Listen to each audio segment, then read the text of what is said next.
Namaskar. Now we shall learn how to collect input from the user of various data types. So there is an input function for this. Let me collect name first. So I'll straight away use input function, and inside this I can write the input prompt. Give your name. So input prompt is a text, so I will have to give it within a double quote or single quote since it is a text. And remember that the input function basically has been designed to collect text input. Now suppose I want to collect age.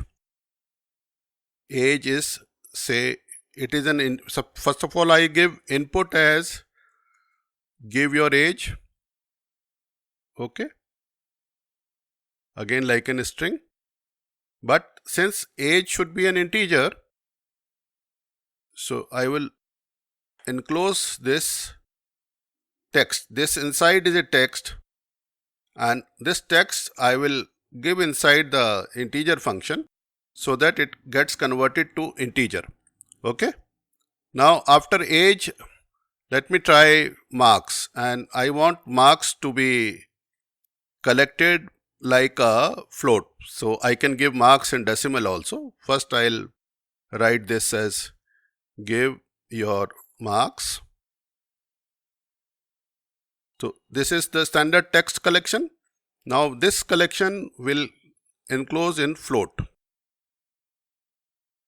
So I can collect the student name, age and marks, and let me print it. Name, age and marks. Right? So if any error is there, it will give me, otherwise this should run. This depends upon if the brackets, because you have to remember the brackets properly. Integer is a function which encloses the entire input function. Float is a function which encloses the entire. So I'll give input as, say, somebody called Rajesh Kumar.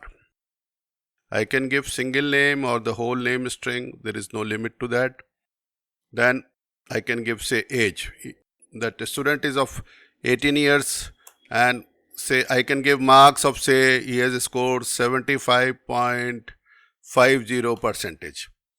Okay. So I can print this. You can see Rajesh Kumar 18 and 75.5 has been printed, which clearly indicates that whatever input is there, we have to first format it according to the type of data, and basic input is of text type or string type, right? So string type can be directly collected using input function, and then we can convert it, right? So let me explain this code through AI. We'll understand more about this input collection.